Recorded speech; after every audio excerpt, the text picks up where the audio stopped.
Quinn, ele que iniciou no Brasil, ele participou do time que iniciou o Submarino.com, Americanas.com, então ele que iniciou no Brasil a operação do grupo B2W, que está entre as 10 maiores e-commerces do mundo.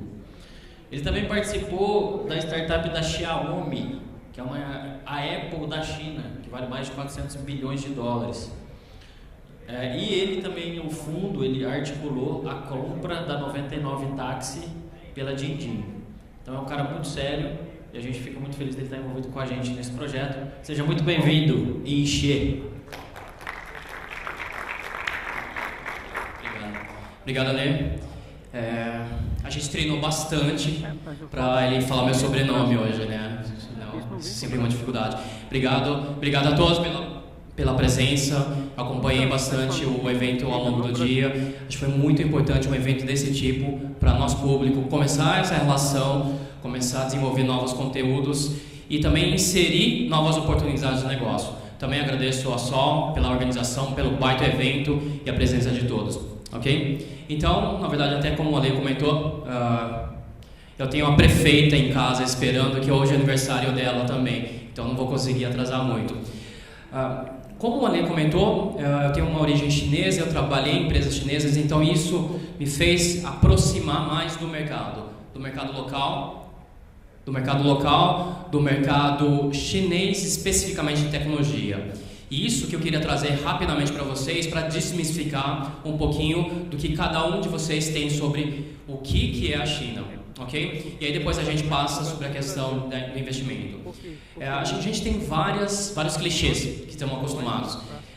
Poluição, pastel, acho que talvez aqui nas outras regiões não tenham tanto, mas em São Paulo, onde tem uma comunidade muito grande de chineses, imagens, bicicletas, enfim, todos esses clichês que a gente fala sobre a China, tudo que a gente está muito acostumado, pessoas muito parecidas, enfim, isso aqui não sei nem se é o Photoshop ou são irmãos de verdade.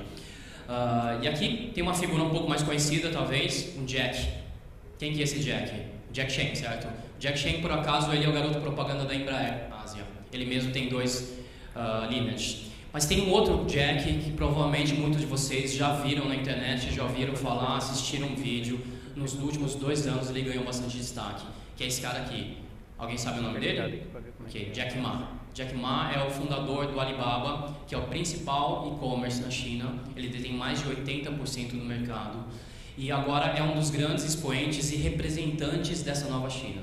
A gente não está falando mais da China que é industrial, ou mesmo agrícola, ou que é só baseado na exportação de produtos de matéria-prima barata, salários baixos. Agora a gente está falando de empresas de tecnologia de alto valor e competindo no mesmo nível de capacidade com Google, Facebook, Amazon, Microsoft e outras tantas empresas. E essa geração é representada pelo Jack, ok? Então, queria apresentar a vocês rapidamente o que é a nova China. Aqui falando sobre alguns números, algumas coisas interessantes para contextualizar. A China, na verdade, ela foi o país que dominou a economia mundial por praticamente 2000 anos. Nós, nesse momento, nos últimos 500 ou talvez 1000 anos, estamos vivendo esse gap. É o único período na história que a China não é a maior economia do mundo. Não só em termos de economia, como capacidade tecnológica, enfim, várias outras coisas. Infelizmente, também nesse período, a China decidiu se fechar. Fechou sua economia, fechou as fronteiras, e o que era a época áurea da expansão marítima internacional, a China ficou fechada, mesmo com essa frota, mesmo com essa capacidade. Então, a consequência é o que a gente vive até agora. A China ainda está em crescimento e, na verdade, a China também não chama de crescimento. Os chineses chamam de retorno. A gente vai voltar à liderança. Estou me colocando, eu uso isso de uma forma conveniente, tá? Eu sou nascido no Brasil, então quando a gente favorece de cada um dos lados, eu uso o termo, mas costumo trocar. Então aqui para esse gráfico dá para perceber bem, a China ela sempre teve na liderança econômica mundial. E a gente também conhece muito das grandes invenções, na época das Olimpíadas falaram das 4 grandes invenções, então mesmo em tecnologia, em várias frentes do conhecimento humano, a China era líder, estamos num gap, estamos vivendo e agora é o grande retorno. E aqui não vou listar, não vou detalhar, são alguns dos setores que atualmente o país é líder.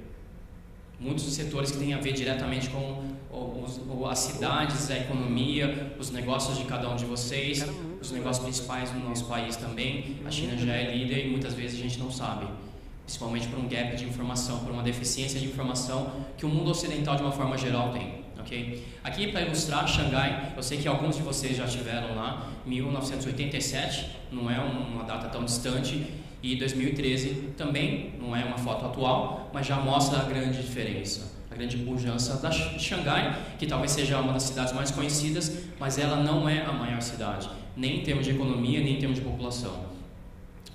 E nos últimos anos também falou-se muito em bolha. Será que a China é uma bolha?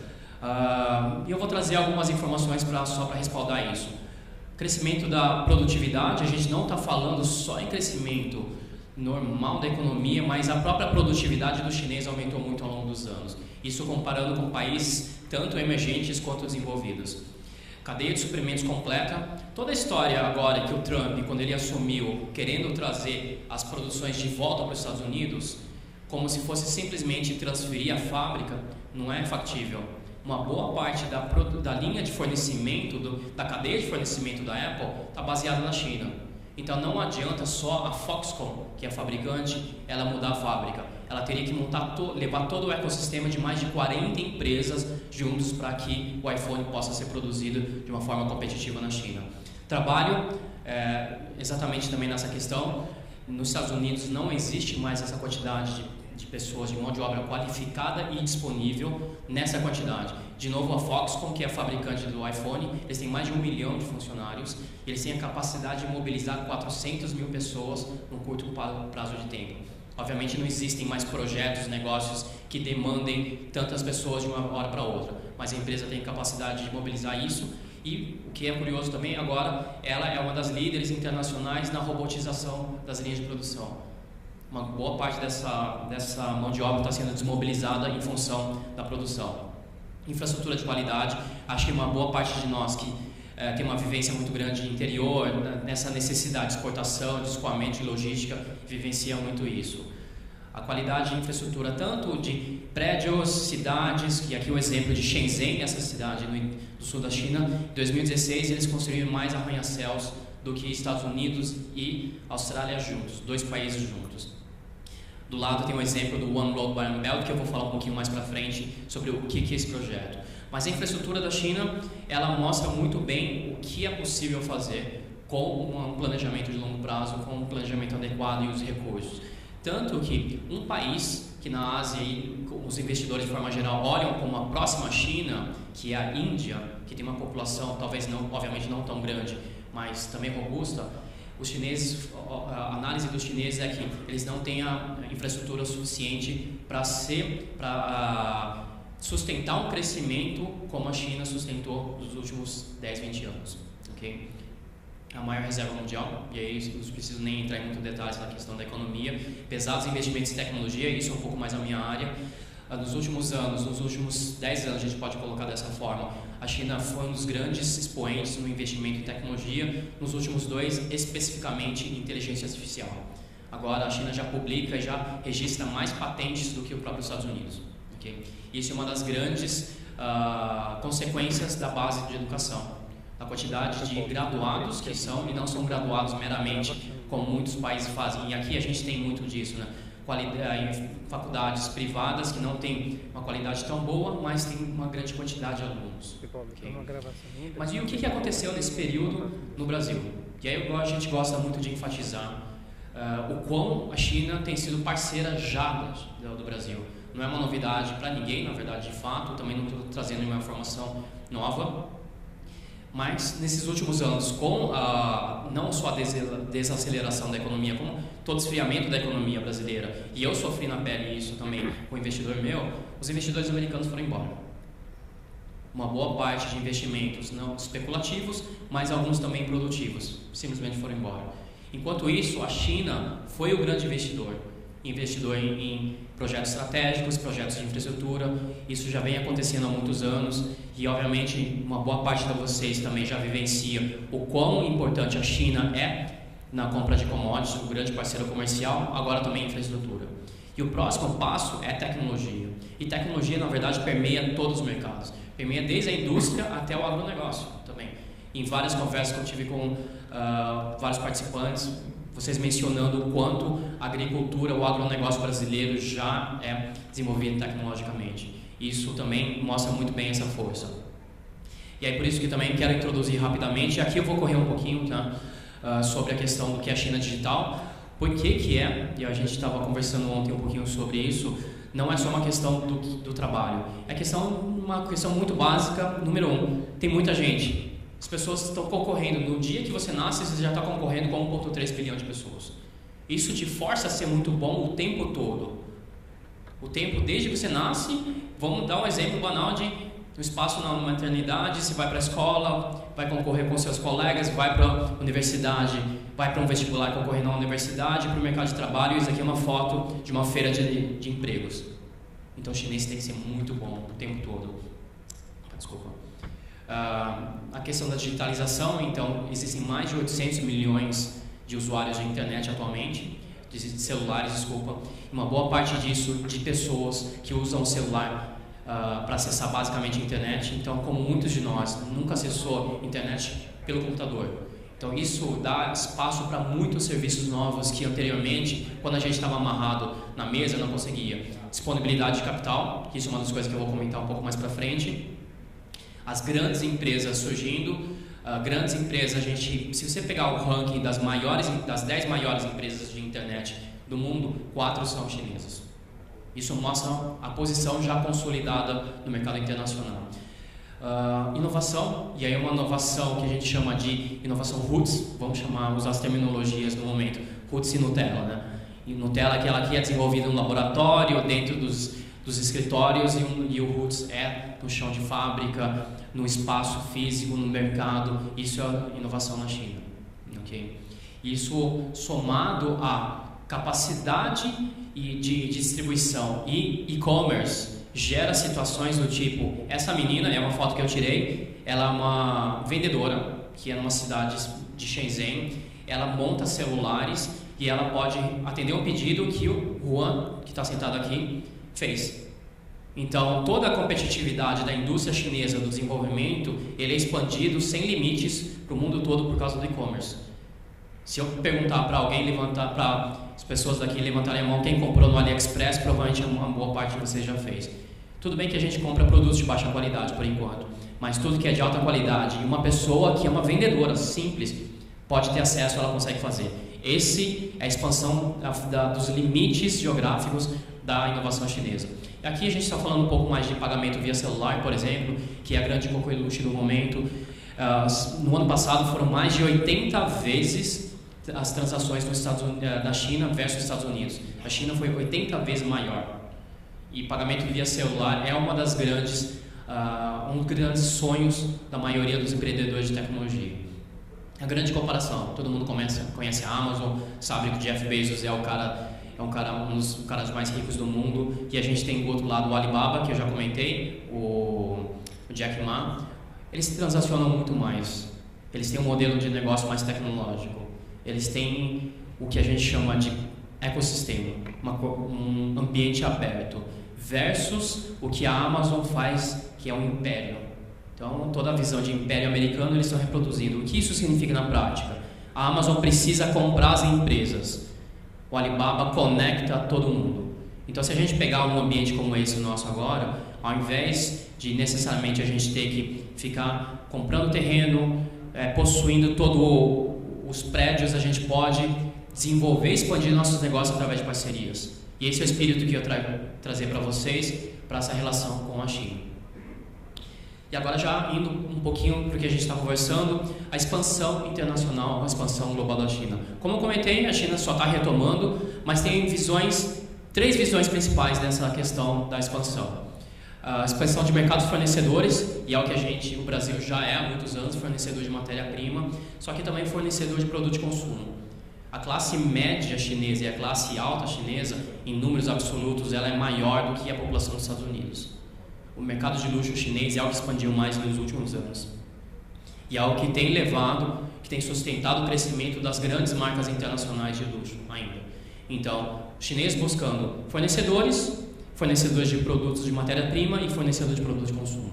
Na outra ponta, a gente tem a China como mercado comprador de produtos de consumo, de novo também, e de produtos, buscando compradores e produtos industrializados. Qual que é a visão disso?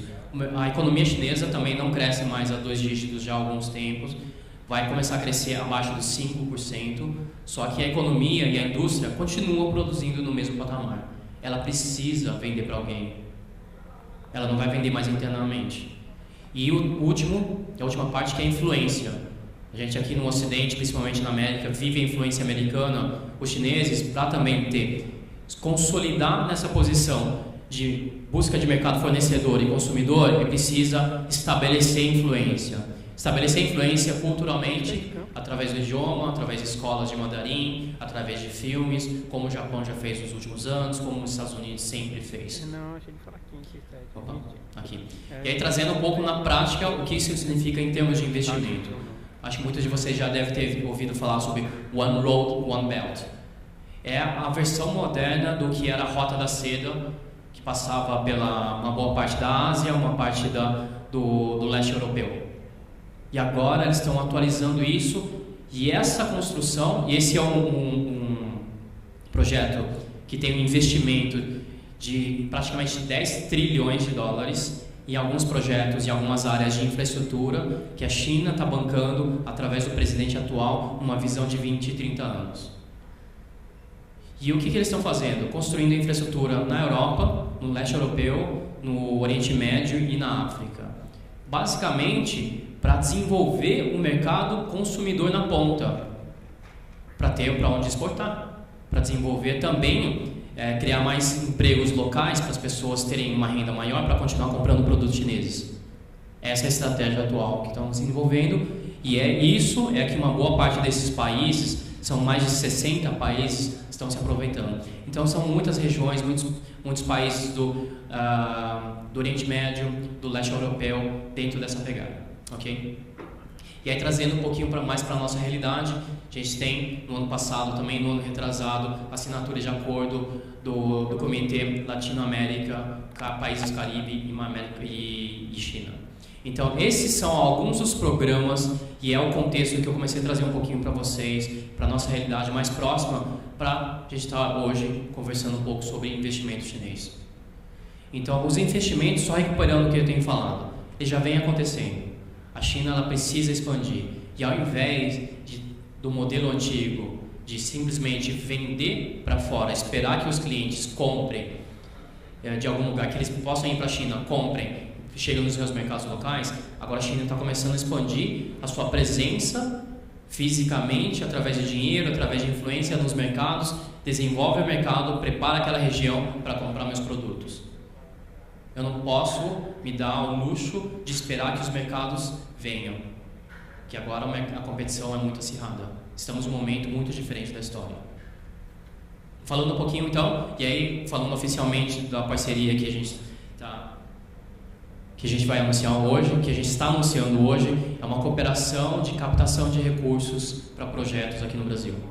Então, como meu background é muito mais de empreendedorismo, empresas digitais, startups, e trazendo um pouco dessa experiência também, e ao longo dos últimos anos, especialmente no ano passado, na relação com a China, e o Alexandre mencionou algumas das coisas que foram feitas, trazer essa mentalidade, trazer esse network e a expectativa e as experiências muito do mercado privado para dar possibilidade para as prefeituras, para os órgãos públicos, para projetos que todo mundo possa usufruir. Ok? Porque isso é uma visão importante. O Alexandre também comentou um pouquinho. Nessa experiência que o setor privado vem com os investidores, a gente pode adicionar muito. Também no próprio desenvolvimento, na maturidade dos projetos. Muitas vezes a gente enxerga no setor privado, startups, o cara tem uma ideia, já acha que ele tem uma empresa, já acha que ele vai construir um negócio gigantesco. Acho que muitas vezes esse conceito, esse paralelo é muito parecido. Então, nosso papel muito também é de ajudar a poder sentir o quão maduro cada um dos projetos está, indicar os profissionais e as entidades corretas para fazer isso, porque também, assim como a gente vivencia aqui no nosso mercado, tem investidores corretos para cada um dos projetos. Não é simplesmente porque eventualmente eu tenho dinheiro que eu vou investir no seu projeto, que é uma área que eu não entendo absolutamente. Eu prefiro investir num negócio que eu entendo. Os investidores, de uma forma geral, os fundos também atuam dessa forma. Então, para que isso seja efetivo, ninguém esteja perdendo muito tempo, esse meio de campo também é muito importante. E é o que a gente vai fazer um pouco desse trabalho nessa cooperação. Então, agora a gente está divulgando oficialmente, convido também a todos. Depois vou colocar o nosso e-mail, o site também, o site na verdade é do evento, para vocês entrarem em contato, para a gente começar uma relação, desenvolver essa mentalidade e nos prepararmos. Acho que as oportunidades são imensas, os chineses buscam muitos projetos e eu dimensionei, acho que no início, muitos projetos e provavelmente a maioria de vocês olharam e falaram, poxa, isso aqui é uma realidade totalmente diferente, não sei por que você está falando isso. Simplesmente para ilustrar que o topo da pirâmide está tomado. Agora projetos mais acessíveis, projetos de médio porte podem ser atendidos por um outro perfil de investidor, por um outro perfil de interlocutor com vocês. E é o que a gente vai dar possibilidade de acesso nessa cooperação, ok? Então, só dando um pouquinho mais de detalhes do que a gente vai fazer. Opa, ok. Agora, na verdade, eu não vou enxergar aqui, mas vou falar um pouco de cabeça. Então, são projetos acima de um certo patamar, e a gente conversou um pouco isso também, como eu venho do setor privado eu não entendi muito bem, acho que a Sol ilustrou um pouco projetos cooperativos ou projetos regionais. Muitas vezes a gente olha a nossa própria cidade, olha o nosso próprio bairro, mas alguns projetos eles podem atender regiões maiores. Então isso pode ser, muitas vezes, olha, poxa, esse montante aqui está um pouco fora do que a gente costuma trabalhar. Mas às vezes existem projetos que encaixam nessa situação. Isso é até interessante porque aumenta a cooperação entre todo mundo, entre a região. Okay? Estruturado, o Alexandre também comentou, isso é muito importante para a gente. Para todo mundo ganhar tempo, velocidade e vocês também começarem, vocês eu digo um pouco mais genericamente, começarem a se familiarizar com situações dessas. Eu sei que muitas cidades têm equipes próprias, outras utilizam de terceiros, mas é importante isso estar estruturado, até porque ajuda o planejamento de todo mundo e a agilidade do projeto. Okay? Setores, e aí vou mostrar um pouquinho, e não necessariamente se restringe a esses setores. Eu diria talvez sejam preferências. Preferências também, porque são setores mais onde eles estão mais habituados. Então, eles, eu digo genericamente, e o que é o nosso trabalho é conectar os projetos com os investidores corretos. E esse investidor pode ser um investidor financeiro, só que muitas vezes eles são investidores do próprio setor. Então, se a gente está falando de uma obra pública do tipo um aeroporto, pode ser um operador, uma construtora de aeroportos, alguém que opera uma rodovia.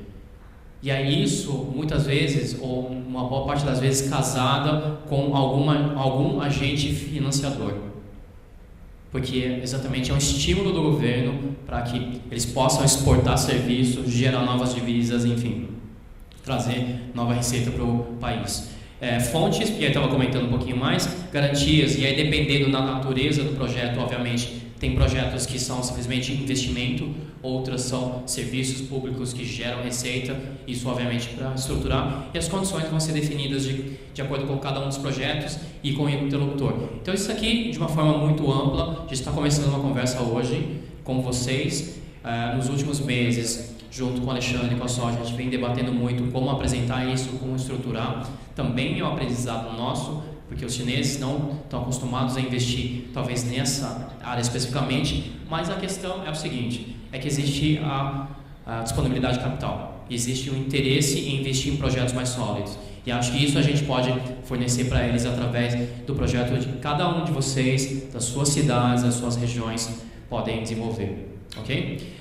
Aqui o contato, que eu já tinha passado. Okay? Então tem o e-mail do contato do evento, que muitos de vocês já encaminharam. Tem um e-mail também meu da minha organização, da minha empresa, e o próprio site do evento também está disponível. Imagino que a gente possa também divulgar mais informação, redes sociais e todos os outros canais de comunicação. Ok? Então agradeço novamente a presença de vocês, o convite do Alexandre, da Sol e de todos. Ok? Obrigado.